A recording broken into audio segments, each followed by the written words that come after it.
Welcome to another show of Russ on Flowers. I'm your host, Russ. We're back at Joliet Junior College with Professor T.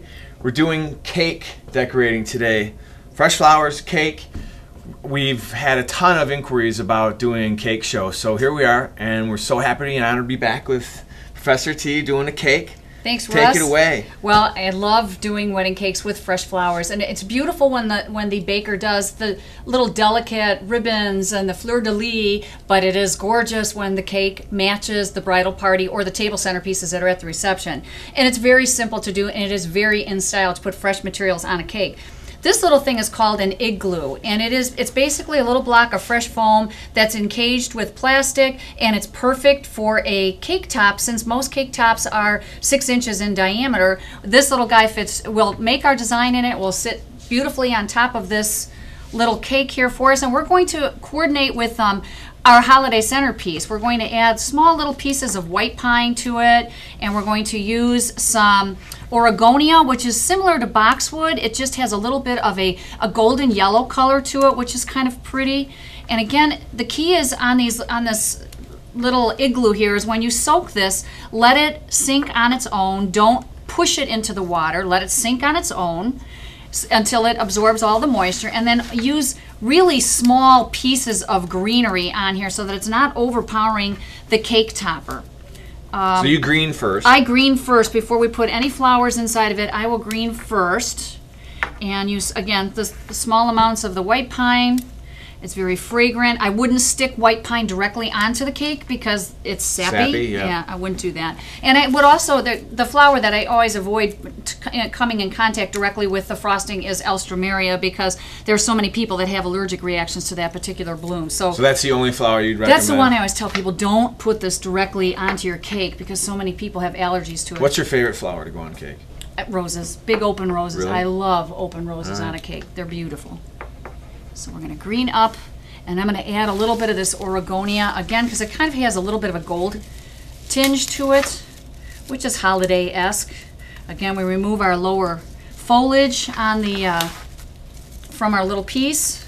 And height is okay, but especially on a cake that's this size. We can make it a little bit taller. We just want to really control what we're doing diameter-wise. Don't want it to be too fat. I always take saran wrap or some type of plastic wrap and put a little piece of plastic on top of the cake before I place this on top, because inevitably there'll be a little bit of water that will come through and destroy that cake top. It will mess with the frosting, and especially if it's a bride who's traditional and she wants to keep that cake topper, it's better if you protect the frosting with just a little bit of saran wrap or something plastic so that that doesn't leak over. Yeah, leak and goober up the frosting. Get a little foam. So we've greened in our design with white pine, a little bit of Oregonia. Now we're going to add some of our beautiful little red spray roses to pick up that holiday color. And we're going to place these roses throughout the cake topper. Guard petals off. I turned the design to make sure that I'm getting a little bit of red throughout. It doesn't mean the rose is bad when it has guard petals. That's a misconception by some consumers. That's what Mother Nature put on it to protect it from damage. That's a good one. You picked a good one. We'll put that one up at the top. Okay, so we just got a little bit of red throughout. And then I'm going to utilize, again, to coordinate with our table centerpiece, I'm going to use a little bit of these frosted birch branches. Our artificial, they're real birch branches, but they have some kind of like a snow spray. Right. Yeah. This will extend the height of our design as well, because again, we have a really tall cake, so it's okay to establish our height, make our piece a little bit bigger height-wise. Again, keep it small. But we've got some really pretty, they look almost like snowflakes. It's a type of chrysanthemum that's available during the winter months, and it very much resembles a, is that its technical name? A starburst? Okay. I believe it is. Starburst chrysanthemum, which again looks to me like a snowflake. I love these. And they're such a pretty shade. They're available during the holiday time, basically through January. Incorporating some of the larger size blooms down towards the base, and I'm going to use some of these tall buds. I'm going to remove the foliage so we get a clean line. I'm going to use some of these up towards the top of the design. And again, it fits right down inside of the foam. Our little igloo, it's remarkable how much they can hold. Yes, it is. And then we're going to use, it looks like holly, but it's not, red hypericum berries to kind of finish off our piece. And when I use hypericum, I take off the leaves because those are the first things to decline in a centerpiece. So I always take the foliage off, and then again, these just jab right down inside of the foam. And again, it's a basic round centerpiece here. Yeah, I need some more. I need another white guy over here. So we had it's about one stem of 2 stems of hypericum and about 2 stems of the chrysanthemums and maybe 3 stems of spray roses that are down inside of our little cake topper here. Okay, and then we are going to place this on top of our cake. And again, because it is artificial, we're not going to worry so much about the water issue, but in general we would want to place a piece of plastic or something underneath that so that it wouldn't damage the frosting underneath it.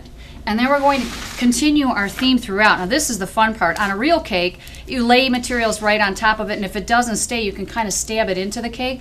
But I think it looks really pretty if you alternate and stagger the materials that you're placing on that cake. I don't line mine up in straight rows. I line mine up in little clusters. Again, take the guard petals off. They're nice and short, and we create little clusters, like little designs throughout that cake. And I love, like if we incorporate the buds in this as well, we've got a couple little open ones, a couple closed, so that it would be like a real design. So we have some transitioning in our piece. And we can even use some of these cute little white chrysanthemums as well in our little clusters. It needs red up here. Like little collections of what was used on the cake topper can be incorporated in a variety of spaces around, but kind of staggered around the base of that, around the rings, each of the layers of the cake. At weddings, oftentimes the florist will put down blobs of leather leaf at the base of a cake, and it's such a utilitarian foliage. It's great, it has its place, but it looks terrible at the bottom of a $500 wedding cake. So take seasonal greenery, and in this case we've got white pine, a little bit of noble fir, and the Oregonia, which coordinates with our cake toppers. Just random small pieces laid on top of each other with a little bit of the birch branch that again coordinates with the cake topper that is placed around the perimeter of that cake. Right? Always wanted to. I do. I like it to coordinate. But then it just wouldn't be a Donna Timer cake if we didn't add some crystals to it, because that is like that's my thing. I love crystals. So I've got these beautiful little sparkly gems that kind of reflect. They're like ice for January or a December wedding. And so we're going to put some of these up on the cake topper to provide just a little bit of glitz. And we could certainly add these to the base of the cake as well, placed down on top of the foliages if we wanted to continue our glittery extravaganza. And these can be placed on the cake layers as well, small amounts of these. Again, this is just showing you a basic idea for a simple design for a wedding cake. And again, the big thing is that you want to use an Oasis igloo to help maintain freshness of your flowers, but you want to make sure you put down a piece of plastic underneath the cake topper so that you don't ruin or destroy the frosting that's immediately below. And you want to prevent the big blobs of leather leaf, so use assorted foliages at the base and then just build on top of it like we did here with a little bit of the glitz and a little bit of the birch branches to coordinate with our cake topper. Right, and the coordination goes great with, on a previous show we made the centerpiece, the holiday centerpiece. Matching, matching, and matching. All this stuff's available at Russ Wholesale Flowers. We'll look forward to seeing you next time.